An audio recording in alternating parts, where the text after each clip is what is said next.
çıkaramıyor. Doğruyu ne zaman söyleyeceğiz? Öldükten sonra mı söyleyeceğiz? Her gün korkudan ölecek miyiz? İnsan bir kere ölür, 1000 kere ölmez. Biz buna inanıyoruz. Üstelik Kudüs davasında biz susarsak kim sesini çıkaracak? Biz durursak kim adım atacak? Biz Filistinli ve Kudüs'lü kardeşlerimizin yanında yer almazsak kimler yanında yer alacak? Bölgedeki ülkelere mi güveniyorsunuz?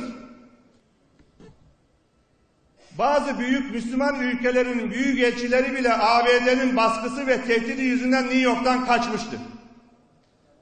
Bunlara mı bırakacağız Kudüs'ü? O yüzden yani Türkiye'nin güçlü olması sadece Manavgat için, Antalya için önemli değil. Dünyadaki ümmet için önemli. Sadece ümmet için de değil. Mazlumlar için. Biz ayrım yapmadan tüm dünyadaki mazlumların sesiyiz, vicdanlıyız. İşte biz Türkiye'yiz. 72 saat içinde de en iyi zirveyi gerçekleştirecek kapasiteye çıkmış bir ülkeyiz. 50 ülkenin katılımıyla. Ve oradan çıkan karar boş bir karar değil. Bizzat Sayın Cumhurbaşkanımızın talimatıyla kardeşiniz oturup neler yapmamız gerekiyor? Hangi adımlar atacağız? Öyle kınamakla olmaz. Bundan sonra somut adım atmamız lazım.